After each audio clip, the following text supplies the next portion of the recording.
أعوذ بالله من الشيطان الرجيم بسم الله الرحمن الرحيم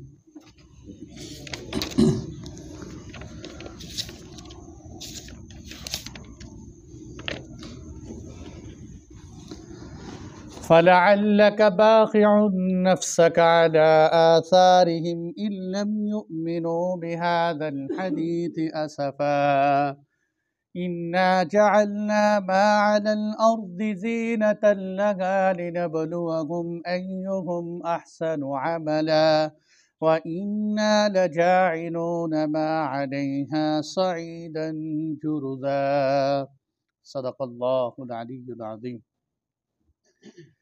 یہ الحمدللہ سورہ کہف چل رہی ہے اور پیچھے پڑ چکے ہیں۔ تمام تعریفیں اس ذات خداوندے کی کہ جس نے جو ہے اپنے محبوب پر قرآن نازل فرمایا، اور پھر قرآن ایک ایسی کتاب ہے، سیدھی کتاب ہے، اور ایسی کتاب ہے جو انمٹ لازوال کتاب ہے، اور فرمایا محبوب یہ کتاب آپ کو اس لیے دی کہ آپ اس کتاب کے ذریعے انسانیت کو ڈرائیں، اور پھر آگے چل کے بتایا کہ خوشخبریاں سنائیں ان لوگوں کو کہ جو ایمان والے ہیں کہ ان کو جنت ملے گی، جنت میں ہمیشہ رہیں گے، اور پھر آگے چل کے فرمایا تھا محبوب ان لوگوں کو ڈرائیے کہ جو یہ کہتے ہیں کہ اللہ کی اولاد ہے۔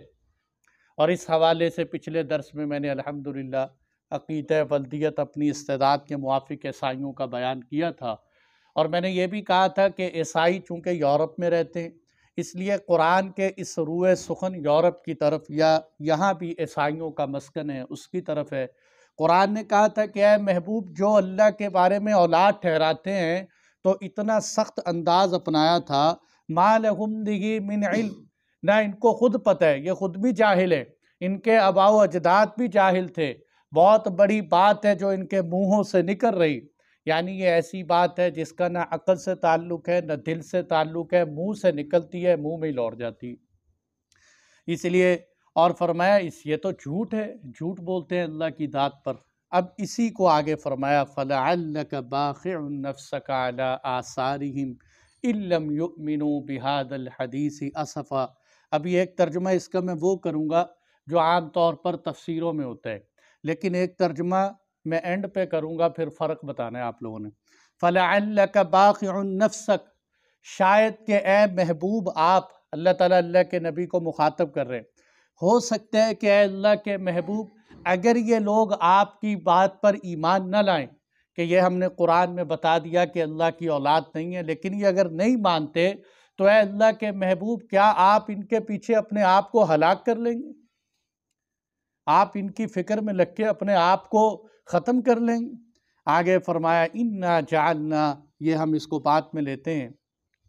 اچھا یہاں جو ہے نا دیکھو میرے دوستو، جو درس قرآن ہے نا، میں بذات خود ایک ناقص انسان، میں آپ کو اللہ کا کلام کیا سمجھا سکتا ہوں؟ یہ قرآن کریم کے درس کے لیے اللہ جانتا ہے کتنی کتابوں کا مطالعہ کرنا پڑتا ہے۔ یہ بہت جمعہ پڑھانا بہت آسان، بیانات کرنا بہت آسان، لیکن اللہ کی کتاب میں ایک لفظ بھی انسان اپنے پاس سے نہیں کہہ سکتا، بہت مشکل۔ اب میں یہ جو آپ کے سامنے ان آیات کو سنانے لگا ہوں نا، یہ میں اپنے پاس سے نہیں سنا رہا، یہ میں سنا رہا ہوں آپ کو حضرت مولانا سید مناظر احسن گیلانی صاحب نے سورہ کہف پر ایک کتاب لکھی ہے، اگر کسی کو ملے تو پڑھیں، بڑی لاجواب کتاب ہے۔ حضرت مولانا مناظر احسن گیلانی صاحب جو ہے یہ شیخ الہند مولانا محمود الحسن صاحب کے شاگرد تھے۔ یہ وہ ہستی تھی کہ جن کے بارے میں کہا جاتا تھا کہ علماء دیوبند کے ابن تیمیہ النبی الخاتم پہ کتاب لکھی ہے۔ کیا بات لکھی ہے اللہ کے محبوب کی سیرت پہ، علماء کہتے ہیں ایسے لگتے ہیں جیسے حضرت مناظر اللہ کے محبوب کے سامنے بیٹھ کے کتاب لکھ رہے ہوں، ایسا نقشہ کھینچا ہے آپ۔ چھوٹی سی کتاب ہے لیکن مشکل الفاظ ہیں، علماء کے پڑھنے والی ہے، النبی الخاتم۔ اس کتاب کے اندر ایک جگہ پہ لکھتے ہیں کہ میں نے نہیں، وہ کہتے ایک بندے نے اللہ کے محبوب کو دیکھا، آپ کے قدموں میں گرے اور آپ صلی اللہ علیہ وسلم کے قدموں میں دیر تک بیٹھے رہے۔ سیدنا بلال حبشی رضی اللہ عنہ بھی پاس، اور انہوں نے کہا اللہ کے محبوب یہ بندہ آپ کے قدموں میں بیٹھا ہوا ہے اور آپ اس کی طرف دیکھ ہی نہیں رہے۔ آپ نے فرمایا یہ وہ بندہ ہے کہ اگر میں اس کی طرف نظر بھر کے دیکھ لوں تو میرے عشق میں اس کی موت واقع ہو جائے۔ علماء فرماتے ہیں کہ اس بندے سے مراد حضرت خود ہے۔ اپنی بات کو انہوں نے کہا کہ ایک بندہ اللہ کے محبوب کو دیکھ رہا تھا، النبی الخاتم کتاب کے اندر انہوں نے یہ بات لکھی۔ تو ایسے ہی انہوں نے سورہ کہف کو لکھا ہے کہ سورہ کہف کے بارے میں ہم نے یہ جو فضیلت پڑھی ہے کہ اللہ دجال کے فتنوں سے بچاتا ہے اس سورت کی وجہ سے، تو اس سورت کی آیات میں کون کون سے کہاں کہاں اللہ تعالیٰ نے ہمیں دجالی فتنوں کے اشارے کیے ہیں، تو انہوں نے بہت گہری نظر ڈالی اس پہ۔ اب دیکھیں فرمایا باخعن، بخع، بخع کا ترجمہ عام طور پہ کرتے ہیں ہلاک ہونا، لیکن عربی محاورے کے اندر یہ لفظ بہت زیادہ استعمال ہوتا ہے۔ کہتے ہیں بخع الارض بالزراع، کہ جب کسی زمین کے اندر اتنی کاشتکاری کی جائے، اتنی بیچی جائے کہ کرتے کرتے اس کے اندر اگنے کی صلاحیت ختم ہو جائے، اس کو کہتے ہیں بخع۔ یا دوسرے الفاظ میں کہتے ہیں بخع الرقیہ، کہ کنویں کے اندر کھودتے کھودتے پانی نکل آیا، اب کنویں کے اندر مزید کھودنے کی صلاحیت نہیں۔ یعنی ہم آسان لفظوں میں کہہ سکتے ہیں کہ بخع اس کو کہتے ہیں کہ انسان اپنی تمام تر جدوجہد صرف کر دے اور اس سے آگے محنت کا کوئی لفظ ہی نہ ہو، وہاں تک انتھک محنت کرے، اس کو بخع کہتے ہیں۔ اور قرآن میں اللہ نے اپنے محبوب کے بارے میں کئی مقامات پر کہا کہ اے اللہ کے محبوب اگر یہ ہدایت نہیں لائیں گے تو آپ اپنے آپ کو باقی کر دیں گے۔ کیا مطلب؟ یعنی آپ ان کے پیچھے اپنی محنت کر کر کے تھک جائیں گے بالکل، کہ جس محنت کے آگے کوئی حصہ ہی نہیں، آپ اتنی محنت کر رہے ہیں ان کے پیچھے۔ تو اسی طرح بخع کہتے ہیں تھکا دینا، انتھک محنت کو باقی کہتے ہیں۔ اور آگے فرمایا ایک لفظ یہاں استعمال فرمایا آثارہم، اثر کہتے ہیں، جیسے ہم کہتے ہیں نا یہ پچھلی قوموں کے آثار نظر آ رہے ہیں۔ آثار کیا مطلب؟ کہ کسی چیز کی بقیہ علامات، نشانیاں، جانور گزرتے ہیں پیچھے ان کے پاؤں کے نشانات جو نظر آتے ہیں اس کو اثر آثار کہتے ہیں۔ تو یہ اور تیسرا لفظ یہاں استعمال فرمایا اسفا، اسف اور حزن دو لفظ آتے ہیں۔ حزن بھی غم کو کہتے ہیں، اسف بھی غم کو کہتے ہیں، لیکن اسف اس غم کو کہتے ہیں کہ جس غم کی انتہا ہو جائے، اس غم سے آگے کوئی غم نہ ہو۔ یعنی اس سے پتہ چلتا ہے کہ اللہ کے محبوب کے اوپر غم کی انتہا تھی، آپ کے غم سے اوپر کوئی غم ہی نہیں تھا۔ اس لیے اماں جان فرماتی ہیں کہ حضور کا سینہ ایسے کھولتا تھا جیسے ہنڈیا ابلتی ہے، کہ اللہ کے محبوب کے سینے میں غم تھا امت کا۔ تو اسف کہتے ہیں اس غم کو کہ جس غم سے اوپر کوئی غم نہ ہو، یہ غم کی انتہا ہو جائے۔ تو اب یہاں میرے دوستو جو لفظ استعمال فرمایا نا علی آثارہم، آثارہم میں نے جیسے بتلایا کہ پہلی قوموں کے، پچھلی قوموں کے نشانات، ان کو آثار کہتے ہیں۔ تو یہاں کچھ تفصیل آپ حضرات کے سامنے ان الفاظ کو سمجھانے کے لیے بیان کرنا ضروری ہے کہ جیسے میں نے کہا کہ قرآن کا رخ عیسائیت کی طرف ہے، تو آثار سے کیا مراد ہے؟ تو اس میں اگر ہم عیسائیت کیا ہے اس کی تاریخ تھوڑی سی میں بیان کروں مختصر انداز میں، تو ہمیں بات بہت اچھے طرح سمجھ آئے گی۔ ہم سب سے پہلے لے لیتے ہیں حضرت یعقوب علیہ السلام۔ حضرت یعقوب علیہ السلام کو اسرائیل کہتے تھے، اسرائیل کہتے ہیں عبداللہ یعنی اللہ کا بندہ۔ اسرا عبد کو کہتے ہیں، ایل عبرانی زبان میں لفظ اللہ کو کہتے ہیں عبداللہ یعنی اللہ کا بندہ۔ تو ان کی جتنی بھی نسل ہے اس کو کہتے ہیں بنو اسرائیل یعنی یعقوب علیہ السلام کی اولاد، یا بنی اسرائیل قرآن میں جگہ جگہ ملے۔ اور مجھے امید ہے کہ اگر آپ میری یہ تاریخ سنیں گے تو انشاءاللہ ہمیں کسی بھی موقع پر پیغمبروں کے تذکرے کرتے ہوئے غلط فہمی نہیں ہوگی۔ پتہ ہی نہیں چلتا بعض دفعہ کون سے نبی پہلے آئے، کون سے بعد میں آئے، کون سے کس وقت میں آئے۔ تو ہم حضرت یعقوب علیہ السلام سے لے لیتے ہیں۔ حضرت یعقوب علیہ السلام کو اللہ تعالیٰ نے 12 بیٹے عطا فرمائے، ان کو 12 اسباط کہتے ہیں کہ 12 خاندان تھے، ہر بیٹے سے نسل چلی، ہر بیٹے کی آگے نسل آئی۔ ان حضرات کا اصل مسکن تو کیا تھا؟ فلسطین تھا، کہ فلسطین میں یہ رہتے تھے۔ لیکن آپ کو پتہ ہے کہ یوسف علیہ السلام مصر میں پہنچ گئے تھے، تو انہوں نے اپنے بھائیوں کو سب کو وہاں مصر میں بلا لیا، تو یہ سارے حضرات مصر چلے گئے۔ اور اس وقت مصر کا جو بھی بادشاہ ہوتا تھا نا اس کو فرعون کہتے تھے۔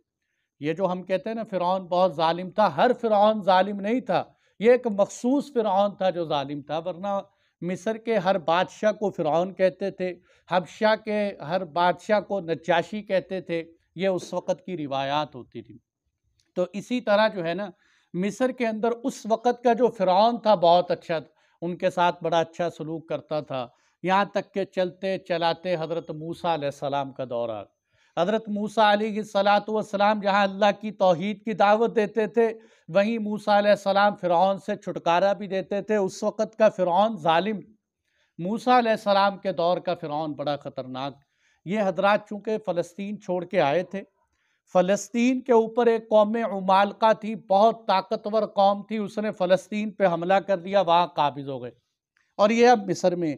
موسیٰ علیہ السلام نے جب ان کو مصر سے نکالا، ہم واقعات سنتے رہتے ہیں، دریا پار کر گئی بنی اسرائیل، تو اب موسیٰ علیہ السلام نے بنی اسرائیل سے کہا، ہم دیکھو نا دریا پار تک تو واقعات سنتے ہیں کہ دریا پار کے بعد کیا ہوا کہ موسیٰ علیہ السلام نے قوم سے کہا کہ تم قوم عمالقہ سے جہاد کرو۔ انہوں نے کہا اے موسیٰ ہم تو یہاں بیٹھے ہیں، انا ہاہنا قاعدون، تو جانے ہم جانے، ہم نہیں مقابلہ کر سکتے، وہ تو بہت طاقتور قوم۔ تو اللہ تعالیٰ نے ان کو سزا کے طور پر وادی تیہ کے اندر رکھ دیا۔ یہ میدان تھا نا، یہ گھوم کے وہاں پہنچتے اور پھر وہاں سے واپس ہو جاتے۔ اللہ نے ایسا راستہ گم کیا کہ میدان سے باہر ہی نہیں نکلتے تھے۔ سورہ بقرہ میں اس کا باقاعدہ پورا واقعہ موجود ہے۔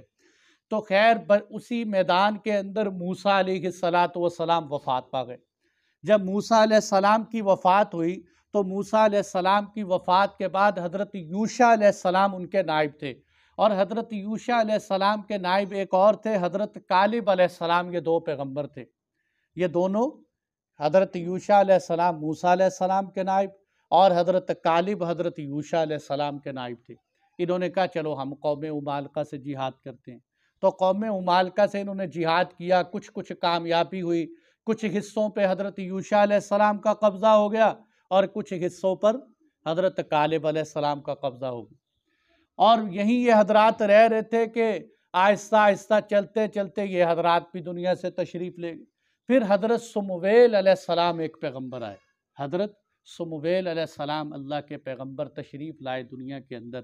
تو وہ جب آئے، قوم سے کہا کہ بھئی جہاد کرو۔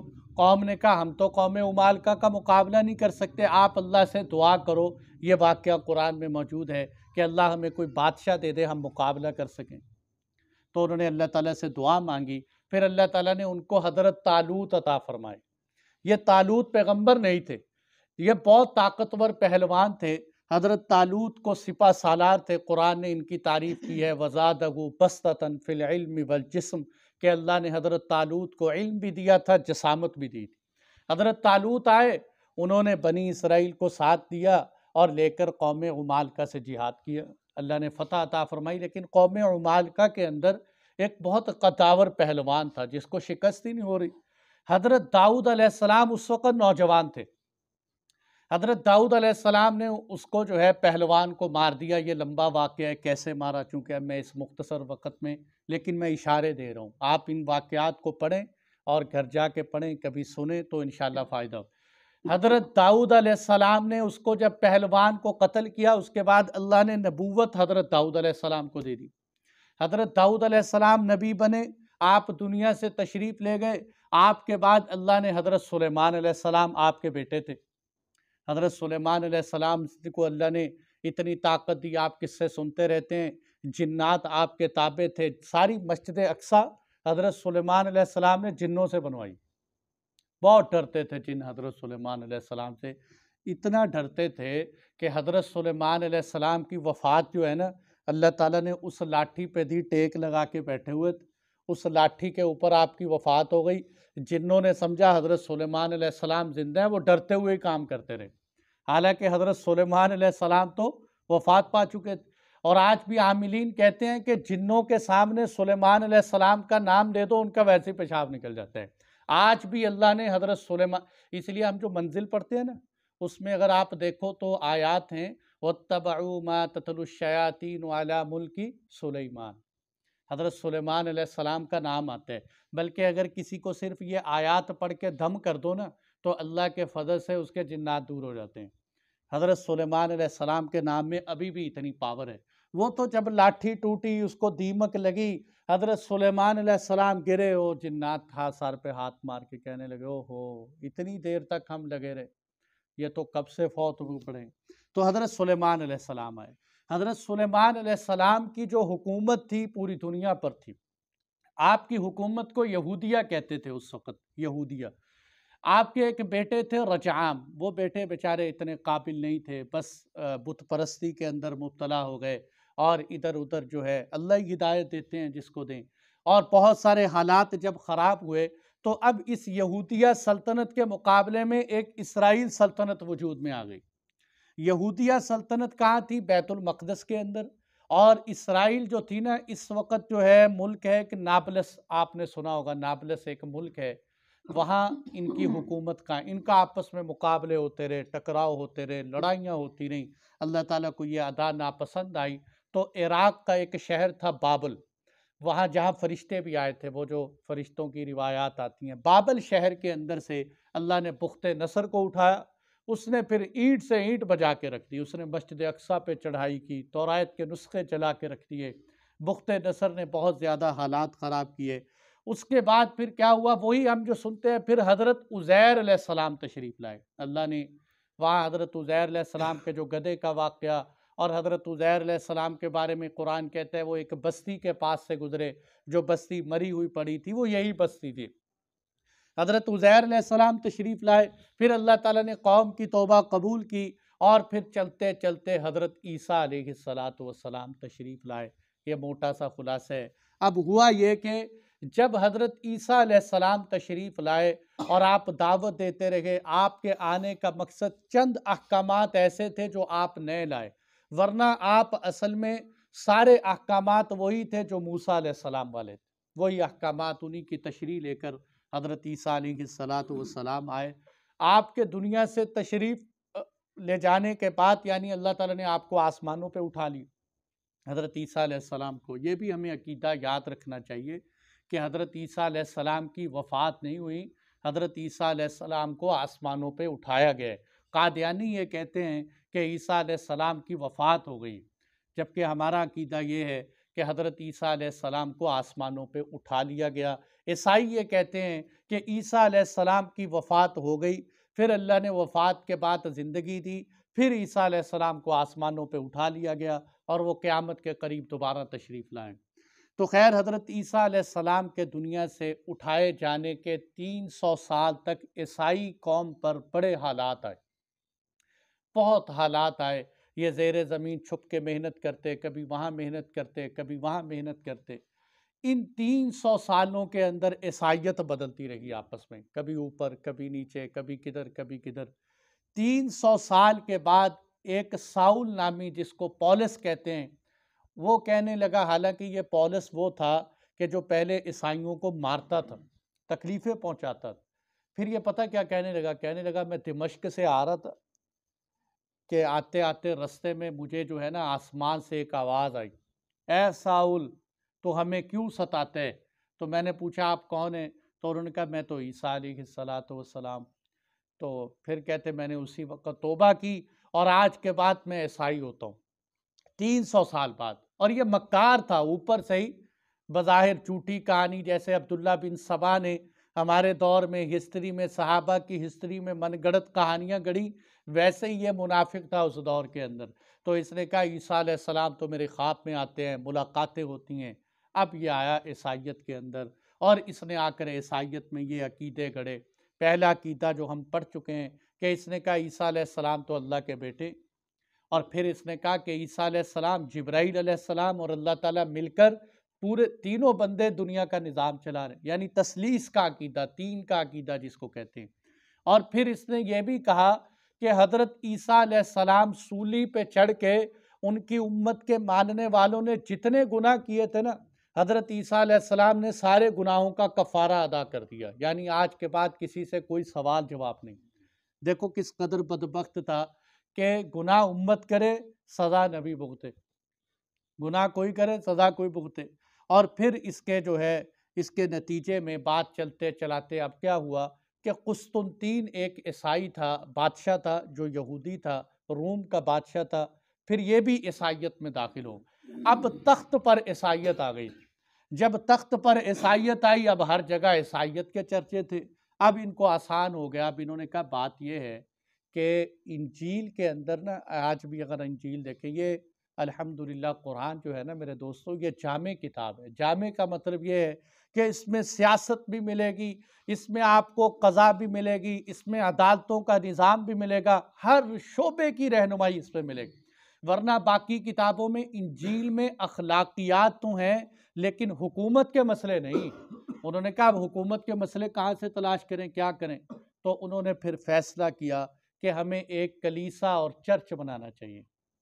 کلیسا کا وجود آیا۔ کلیسا اس طرح نہیں جس طرح ہماری مسجد ایک مذہبی عبادت گاہ، بلکہ انہوں نے کہا کہ کلیسا ایسا ہے کہ آج کے بعد شریعت کے جتنے نئی مسئلے ہیں وہ سب کلیسا سے نکلیں گے۔ جو کلیسا کا فیصلہ ہوگا وہی برحق فیصلہ ہوگا، وہی اللہ کی رضامندی کا فیصلہ ہوگا۔ تو اس طرح جو ہے انہوں نے کلیسا وجود میں آ گیا۔ پھر چلتے چلتے اب کلیسا کا جو بڑا تھا اس کو کہتے تھے پوپ۔ یہ جو ہے پاپا روم بھی آپ نے سنا ہوگا کہ پاپا روم جو تھے، وہ پاپا روم کے بارے میں یہ کہہ دیا کہ جو کچھ پاپا روم فیصلہ کرے وہی شریعت ہے۔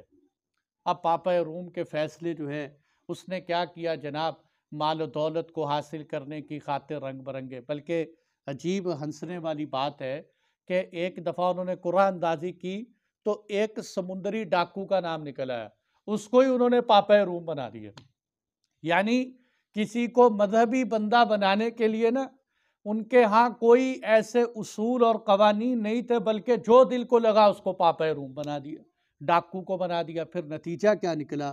نتیجہ یہ نکلا کہ انہوں نے اعلان کیا باقاعدہ کلیسا سے کہ عیسائیت کا یعنی بگاڑ دیکھو کس طرح پیش آیا۔ یہ ساری باتیں انشاءاللہ قرآن کی آیت کے آخر میں ترجمے کے ساتھ کروں گا تو سمجھ آئیں گی کہ عیسائیت جو آسمانی مذہب تھا اس کا بگاڑ کیسے آیا۔ انہوں نے اعلان کیا کہ جو بندہ اپنے گناہ بخشوانا چاہتا ہے نا، وہ ہمارے چرچ میں آئے، 1000 روپیہ جمع کروائے، اس کے گناہ معاف ہو جائیں گے۔ آج کل بھی گناہ معاف ہوتے ہیں، آپ کو پتہ ہے؟ آج کل بھی جنتی دروازے ہیں، جہاں سے گزر جاؤ تو جنت کا ٹکٹ مل جاتا ہے۔ اور آج بھی بہت سارے ایسے ہیں، وہ کہتے ہیں جناب ہمیں پکڑو، ہم جنت پار لگا دیں گے آپ کو۔ کوئی اللہ تعالیٰ سے جو ہے، یہ اس دور میں بھی ہوا ہے، آج بھی جنت کے ٹکٹ تقسیم ہوتے ہیں، حالانکہ پتہ نہیں بزرگ کے خود ڈنڈے پھر رہے ہوں وہاں، وہ کیا بخشش کروائے گا تمہاری، کیا پکڑ کے لے کے جائے گا۔ تو اصل میں وہاں بھی انہوں نے کیا کیا؟ انہوں نے یہی کام کیا کہ بھئی جنت کے ٹکٹ بانٹنے شروع کر دیے۔ اور بلکہ ایک بندہ آیا، انہوں نے کہا کہ جی ہمارا پچھلا پرانا دادا فوت ہو گیا، میں اس کی بخشش کروانا چاہتا ہوں۔ اس نے کہا تو 2000 جمع کروا، پرانا مر گیا نا، اس کی بھی بخشش کروا دیں گے ہم۔ تو اس طرح اولڈ ایج لوگوں کی بھی وہاں جو ہے بخششیں اور ٹکٹیں اور ضمانتیں ملتی تھیں۔ تو جناب کرتے کرتے یہ بیڑا غرق ہوا عیسائیت کے اندر کہ اس طرح ایک بہت جو مذہب تھا۔ اور پھر انہوں نے یہ بھی کہہ دیا کہ جو پوپ ہے یہ معصوم عن الخطا ہے، یعنی اس سے گناہ سرزد ہو ہی نہیں سکتا۔ اور کہتے تھے کہ حضرت عیسیٰ علیہ السلام کے 12 حواری تھے نا، 12 دوست تھے، ان میں جو سب سے زیادہ قریبی تھے حضرت عیسیٰ علیہ السلام کے ساتھی، وہ کہتے تھے کہ یہ جو مذہبی پوپ ہے یہ ان کا نائب ہے۔ یعنی جس طرح ہم کہتے ہیں کہ اللہ کے محبوب کے بعد حضرت ابوبکر صدیق ہیں، وہ کہتے تھے عیسیٰ علیہ السلام کے حواری کے بعد یہ سب سے بڑا نائب۔ تو اس طرح جناب گناہ بھی بخشوائے گئے۔ پھر انہوں نے ایک باقاعدہ ادارہ قائم کیا کہ اگر کوئی ہمارے خلاف تحقیق کرے تو ہم اسے کڑی سے کڑی سزا دیں۔ یہاں تک کہ بائبل کے ترجمے پہ پابندی لگا دی کہ کوئی بندہ بائبل کا ترجمہ نہیں کر سکتا۔ اور آپ کے علم میں ہو کہ سب سے پہلے جس بندے نے بائبل کا ترجمہ کیا اس کو انہوں نے زندہ جلا دیا تھا پکڑ کے، کہ کل کو تاکہ لوگ یہ نہ کہیں کہ تمہاری کتاب تو کچھ کہتی ہے تم کچھ کہتے ہو۔ اس لیے انہوں نے کتاب کا بھی دفاع کیا۔ تو میرے دوستو چلتے چلاتے پھر کیا ہوا کہ اس کلیسا میں بھی اختلاف پڑ گیا۔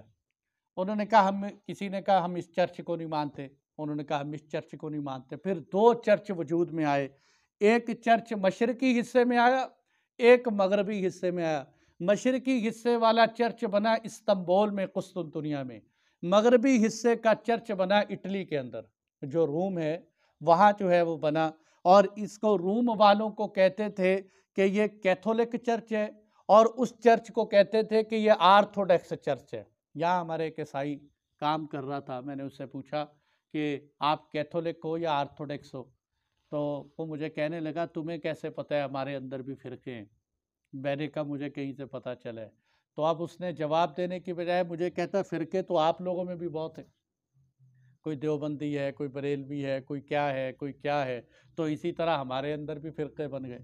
میں نے کہا نہیں، میں تمہیں جو ہے شرمندہ نہیں کرنا چاہتا تھا، میں ویسے ہی پوچھنا چاہتا تھا کہ ہمارے پاکستان میں زیادہ آرتھوڈکس ہیں یا کیتھولک ہیں، کون ہے زیادہ؟ میں تو یہ پوچھنا چاہتا تھا۔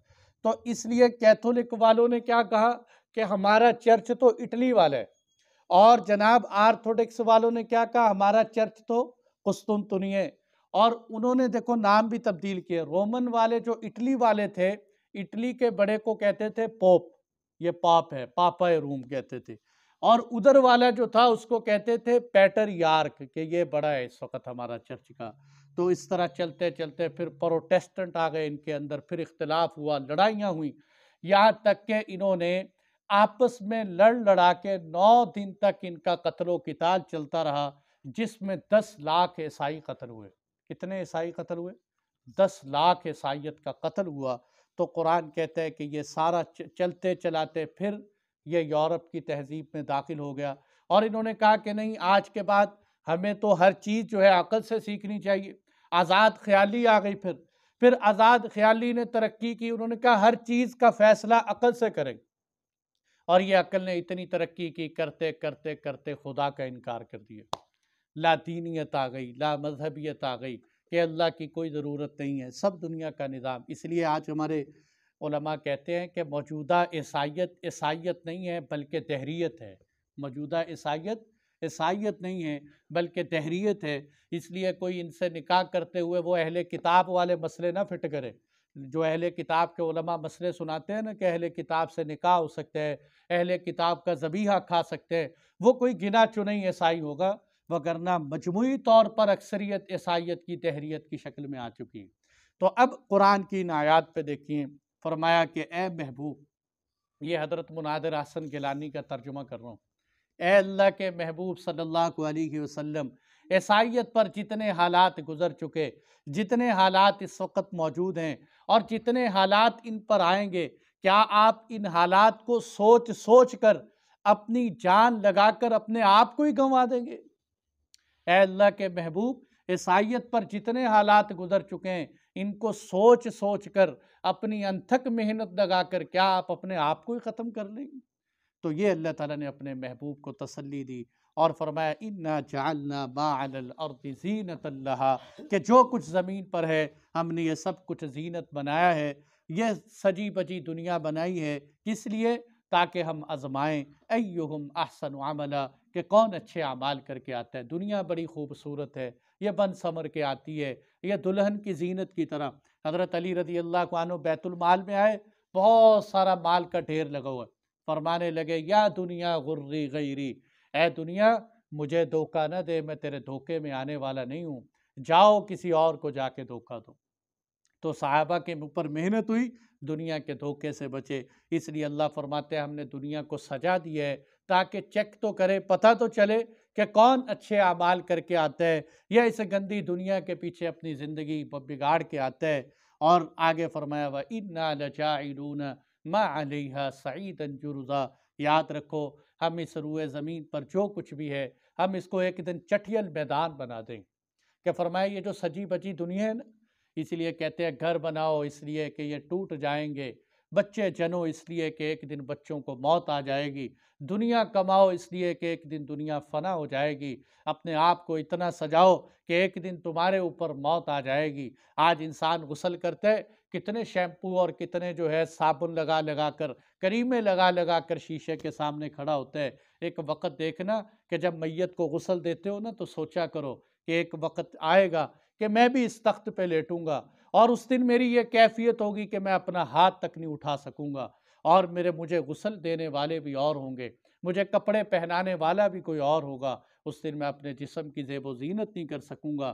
وَإِنَّا لَجَاعِلُونَ مَا عَلَيْهَا صَعِيدًا جُرُزًا، یاد رکھو ہم اس ساری کی ساری زمین کو چٹھیل میدان بنا، جتنے پہاڑ ہیں یہ پہاڑ روئی کے گالوں کی طرح اڑتے ہوئے نظر آئیں، کتنے بڑے بڑے کوہ ہمالیہ جیسے پہاڑ اللہ فرماتے ہیں اڑتے ہوئے ہوا میں نظر آئیں، سمندر سمندر میں آگ لگا دی جائے اور روئے زمین بالکل صاف ستھری نظر آئے، تو اس لیے فرمایا یہ جو تم اتنی بڑی بڑی بلڈنگیں، گھر اور جناب بڑا بڑا مال و دولت، اس لیے اللہ کے محبوب صلی اللہ علیہ وسلم بہت اعلیٰ گھروں کو، بہت پیسے والے مکانات کو ناپسند کرتے تھے، کہ یہ اس سے پتہ چلتا ہے کہ انسان نے انہی گھروں کے اندر دل لگا لی، موت کو یاد ہی نہیں کی۔ اگر موت یاد ہو، بلکہ آخری چھوٹی سی بات، حضرت سید اصغر حسین صاحب دارالعلوم دیوبند کے اندر بہت بڑے عالم تھے، میں نے ایک دن ان کے حالات میں پڑھا کہ حضرت جو ہے نا گھر کے اندر جب آم کھاتے تھے نا، آم، تو آم کے چھلکے دور پھینک کے آیا کرتے۔ کسی نے کہا حضرت یہ کیا بات ہے؟ کہتے بھائی میرے پڑوسیوں کو آم نہیں ملے، کہیں چھلکے دیکھ کے ان کا دل خراب نہ ہو جائے۔ اور پھر کیا کرتے، کسی نے کہا حضرت آپ کا مکان کچا سا ہے، اس کو خوبصورت بنا لو۔ اور انہوں نے کہا میرے پڑوسی کا مکان کچا ہے، کہیں میں خوبصورت بنا لوں تو میرے پڑوسی کے دل میں بات نہ آئے کہ میں تو مکان ہی نہیں بنا سکتا۔ کیسے کیسے لوگ گزرے اس زمین کے اوپر۔ اور پھر حضرت کے پاس طلبہ آتے تھے گھر میں پڑھنے کے لیے، ان کو چھتریاں لے کے دی کہ کہیں میرے طلبہ کو کوئی تکلیف نہ ہو جائے۔ اللہ جل جلالہ جو ہے ہمیں بھی بھئی اسی طرح اس فانی دنیا کے اندر زندگی گزارنے کی، آخرت کو مد نظر رکھتے ہوئے زندگی گزارنے کی توفیق عطا فرمائے۔ جی کسی بھائی کا کوئی سوال ہو تو کر لے بھائی۔ سوشل میڈیا تے ایک کتاب ہے نزہۃ المجالس، ہاں بھائی کا سوال ہے کہ یہ آج کل سوشل میڈیا پر نا بہت سارے جو ہے نا وہ فیس بک پہ یا واٹس اپ کے اوپر لوگوں نے پوسٹیں لگائی ہوتی ہیں، حدیث ہے حضرت علی نے یوں فرمایا، آپ نے یوں فرمایا، آخر پہ حوالہ دیا ہوتا ہے، بہت زیادہ آتا ہے نزہۃ المجالس۔ میرے دوستو نزہۃ المجالس جو ہے نا، اس کتاب کے اندر بے شمار ضعیف اور موضوع روایتیں ہیں اور اسرائیلی روایات ہیں، اس لیے اس کے اندر لکھی ہوئی کسی بھی بات کا اس وقت تک اعتبار نہیں کرنا چاہیے جب تک وہ بات کسی صحیح حدیث والی کتاب میں نہ مل جائے۔ نزہۃ المجالس مولانا عبد الرحمن صفوری صاحب کی کتاب ہے، جب تک اس کے اندر کوئی بات ہمیں ملتی ہے کسی اور میں نہیں ملتی، اس وقت تک ہم جو ہے اس پہ اعتماد نہ کریں۔ اور سوشل میڈیا پر جو بھی حدیث ملے آگے سے آگے لوگ ہمیں حدیثیں سناتے رہتے ہیں، کہاں سے سنی؟ یہ موبائل پہ آئی تھی، یہ فیس بک پہ آئی تھی، فیس بک پہ جناب جس کا سارے عشق کے اشعار حضرت علی سے جڑے ہوئے ہیں، جیسے حضرت علی نے ساری زندگی عشقی کی ہے، اللہ معاف فرمائے۔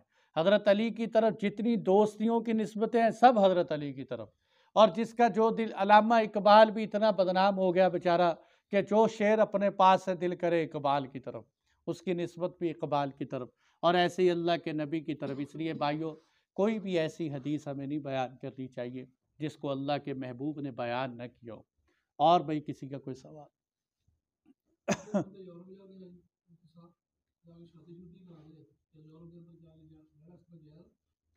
ہاں بھائی کا سوال ہے کہ یورپ، دیکھو جیسے یورپ کی بات ہوئی نا ابھی کہ یورپ کے اندر قیام، دیکھو یورپ کے اندر قیام کے بارے میں، بلکہ آج ہی جب میں یہ مطالعہ کر رہا تھا تو چند احادیث دیکھنے کا موقع ملا کہ ترمذی کی حدیث ہے، آپ صلی اللہ علیہ وسلم نے فرمایا میں ہر اس شخص سے بری ہوں، میں ہر اس شخص سے بری ہوں کہ جو کفرستان میں رہنے والا ہو۔ صحابہ کرام نے پوچھا کیوں اے اللہ کے نبی صلی اللہ علیہ وسلم؟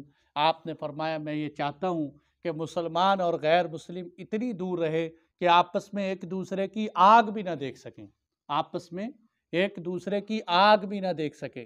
یہ حدیث سنن ترمذی میں ہے، ابو داؤد کے اندر بھی موجود ہے، بلکہ ابو داؤد کی ایک اور حدیث ہے، آپ نے فرمایا جو شخص کفرستان میں رہتا ہے وہ انہی جیسا ہے، فَهُوَ مِثْلُهُ، وہ انہی جیسا ہے۔ تو اللہ کے نبی صلی اللہ علیہ وسلم نے اس حوالے سے جو ارشادات فرمائے، اب دو صورتیں، ایک تو وہ لوگ ہیں جو پہلے سے وہاں رہتے ہیں، ان کے بارے میں یہ ہے کہ وہ وہاں رہتے ہیں کہ جب تک وہاں ایسی فضا قائم نہیں ہوتی کہ وہ اسلام پر پابندیاں لگا دیں یا ان کو مذہبی طور پہ چلنے نہ دیں، یا وہاں جو ہے مذہبی پابندیاں لگی ہوئی ہوں، تو وہاں سے اگر انسان کوشش کر سکے ہجرت کر لے، اور اگر وہاں جو ہے مذہبی پابندیاں نہیں ہیں، آپ اپنے مذہب پہ عمل کریں، تو وہاں کے رہنے والوں کو وہاں رہنے کی گنجائش ہے کہ وہاں رہیں۔ لیکن علماء کرام نے یہ بات بھی لکھی ہے کہ وہ آدمی کہ جو معاش کمانے کے لیے جانا چاہتے ہیں یا اپنی زندگی کے معیار کو بلند کرنے کے لیے جانا چاہتا ہے تو علماء نے فرمایا کہ ایسا بندہ احادیث کی روح سے اس کا جانا ناپسند ہے، کیونکہ کفرستان میں رہنا یہ کوئی اچھی بات نہیں۔ جن کی بنیاد زنا پر ہو، شراب پر ہو، جن کی بنیاد بے حیائی، ہم پاکستان والوں کے اندر 100 عیب، لاکھوں کروڑوں عیب، لیکن الحمدللہ ایک گرا پڑا مسلمان بھی ہزاروں گوروں سے بہتر ہے، اس لیے مسلمان کی شان کی جدا ہے۔ اور بھئی کسی کا کوئی سوال؟ صاحب اکثر لوگ سعودی عرب میں رہتے ہیں، وہ واپس آ کے عربوں والوں کی خامیاں بیان کرتے ہیں، اس طرح وہاں رہنا ہے؟ دیکھو اصل میں بات یہ ہے کہ یہ بھی بھائی کا سوال اچھا ہے کہ پہلی بات تو یہ ہے کہ آپ صلی اللہ علیہ وسلم نے فرمایا احب العرب لثلاث وجوہ، آپ نے فرمایا تم عربوں سے محبت کرو 3 وجہوں سے، 3 وجہوں سے عربوں سے محبت۔ انا عربی، میں رسول اللہ عربی ہوں، ولسان القرآن عربی، قرآن کی زبان عربی۔ تیسرے نمبر پر آپ نے فرمایا جنتیوں کی زبان عربی ہوگی، جنتیوں کی زبان عربی۔ اچھا اللہ نے پنجابی نہیں پسند کر لی، ہم بہت اچھے بنتے ہیں نا، دعوے کرتے ہیں، تو اللہ تعالیٰ پنجابی کو قرآن پنجابی میں اتار دیتے، جنت میں پنجابی رکھ دیتے۔ اللہ کو عربی پسند تھی، عربی زبان میں، اس لیے آپ نے فرمایا اللہ تعالیٰ نے ساری دنیا میں سے مجھے چنا، اور چنتے چناتے مجھے کیا عربوں میں چنا، اور عربوں میں سے اللہ نے مجھے بنو ہاشم میں چنا، بنو ہاشم میں سے قریش میں سے چنا، اور قریش میں سے عبداللہ کے گھر میں مجھے لے کے آئے۔ تو اللہ کے محبوب کو اللہ نے ساری دنیا سے چھانٹ چھڑا کر عربوں میں بھیجے۔ اس لیے عربوں کا میری نظر میں 2 قوموں کا مقابلہ نہیں، 2 قوموں کا میری نظر میں مقابلہ نہیں، ایک عربوں کا، ایک ترکوں کا، عربوں کا اور ترکوں کا۔ اس لیے کہ عربوں کے اندر بھی حاجی عبدالوہاب صاحب فرمایا کرتے تھے کہ جو عرب جماعتیں جاتی تھی نا، ان سے فرماتے تھے کہ بھئی وہاں جا کے ان کے عیوب نہ دیکھو، اس لیے کہ آج جہاں تم ترقی کر کے پہنچو گے وہاں عرب ابتدا کریں گے، وہاں سے عرب کیا کریں گے؟ ابتدا کریں گے۔ اللہ نے بڑی صلاحیت ہے، اور پھر دیکھو صحابہ جیسا عظیم الشان مجمع کن میں آیا؟ پنجابیوں میں، عربوں میں آیا۔ اور پھر میرے دوستو ایک غیرت کے حوالے سے بات کروں، اگر کسی کو غصہ نہ لگے، کہ جن کا کھاتے ہو نا ان کا کھانے کے بعد ان پہ تھوکنا نہیں چاہیے۔ وہاں یہاں سے جاتے ہیں، وہاں سے مال کمائیں گے، کہیں گے جی ریالوں میں برکت بڑی ہے، وہاں ریال میں تو برکت ڈال دیتے ہیں، اور جن سے ریال کمائے ہیں ان کو بے برکتیں بنا دیتے ہیں۔ کیسے ہی ناانصافی کی بات ہے۔ اس لیے بھائیو بات یہ ہے کہ وہاں جا کے، بلکہ کتابوں میں ایک چھوٹا سا واقعہ غالباً حضرت شیخ نے لکھا یا کہیں اور پڑھا کہ ایک شخص مدینہ المنورہ گیا اور وہاں دہی کھا کے کہنے لگا یہاں کا دہی بڑا کھٹا ہے، کھانے کا عیب بیان کیے۔ تو خواب میں اللہ کے محبوب صلی اللہ علیہ وسلم کا دیدار ہوا، آپ نے فرمایا میرے شہر کے اندر دہی کھانے کے لیے ہے، نکل جا میرے شہر سے کہیں اور جا کر رہ، اگر تو کھانے پینے کے لیے یہاں آیا۔ تو کھانے کی چیزوں کو دیکھ کر یہاں اللہ نے قرآن نازل کیا، یہاں بدر ہوئی، یہاں احد کے معرکے پیش آئے، یہاں فرشتے اپنی آنکھوں سے صحابہ نے جس سرزمین پہ اترتے دیکھے۔ اس لیے بھائیوں ان کی جو ہے نا قدری نہیں کرنی چاہیے، اور ترکوں کی بھی قدری نہیں کرنی چاہیے، اس لیے کہ حضرت عمر فاروق رضی اللہ عنہ یا غالباً اللہ کے محبوب یہ فرمایا کرتے تھے اترکوا الترک ما ترکوکم، جب تک ترک تمہیں نہ چھیڑے تم ترکوں کو نہ چھیڑنا، جب تک ترک تمہیں نہ چھیڑے اس وقت تک تم ترکوں کو نہ چھیڑنا۔ انشاءاللہ جس دن یہ ترک اٹھیں گے نا، بے حد اٹھیں گے، اور اللہ ان کے ذریعے سے بہت اسلام کو شان و شوکت عطا فرمائے۔ اور اللہ سے دعا مانگو کہ جس طرح اللہ نے سلطنت عثمانیہ نافذ کی تھی، اللہ آج بھی ہمیں جیتے جی اپنی آنکھوں سے اسلام کی ایسی کی عزت دکھائے۔ اور بھئی کسی کا کوئی سوال؟